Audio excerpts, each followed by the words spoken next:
This is Inside Indiana Business Radio for the afternoon of Wednesday, August 7th, 2024. I'm Alex Brown.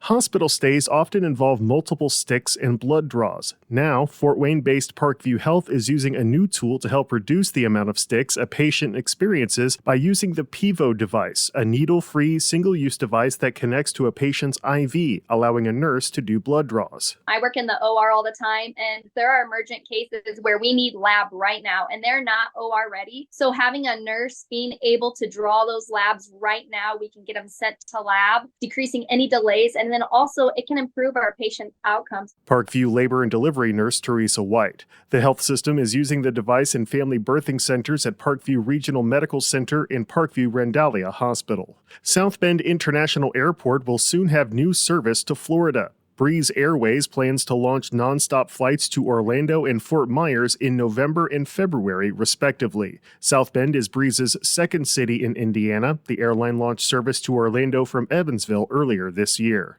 Indianapolis-based venture firm High Alpha announced today that it has launched its latest startup, a finance and accounting firm called Topo Advisors. The company was founded by CEO Tim Page, a certified public accountant who previously served as finance manager at High Alpha. From the number one source for Indiana business news, this is Inside Indiana Business Radio. IBJ Media, Inside Indiana Business, and the Indiana Economic Development Corporation invite you to the Engage Indiana series, presented by CareSource, Indiana University, and Old National Bank.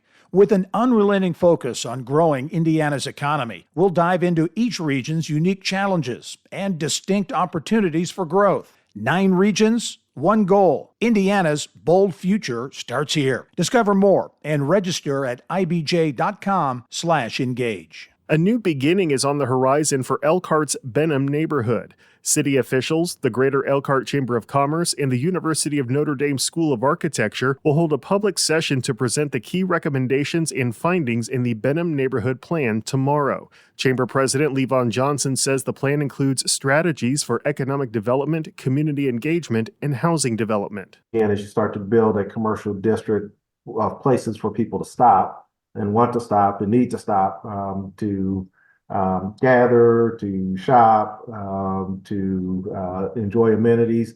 That slows the traffic down and it becomes a destination as opposed to just someplace I'm trying to get through to get somewhere else. You can connect to the full plan at InsideIndianaBusiness.com.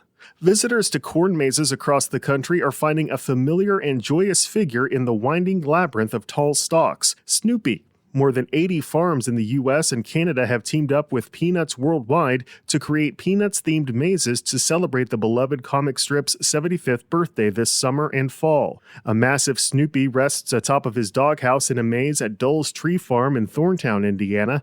According to a map of Peanuts-themed mazes, East Union Farms in Atlanta, Indiana, and Amazing Fall Fun in Waterloo, Indiana, are also taking part in the celebration.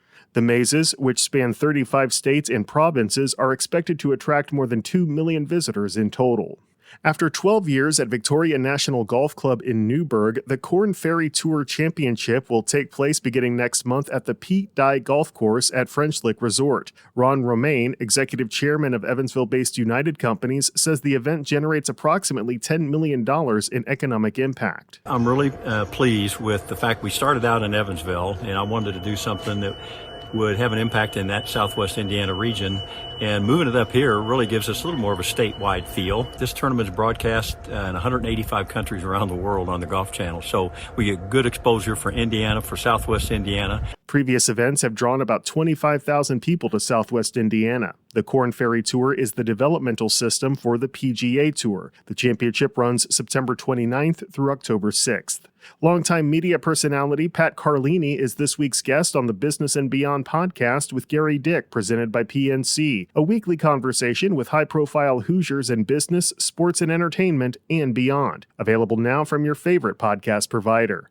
I'm Alex Brown for Inside Indiana Business Radio on Demand.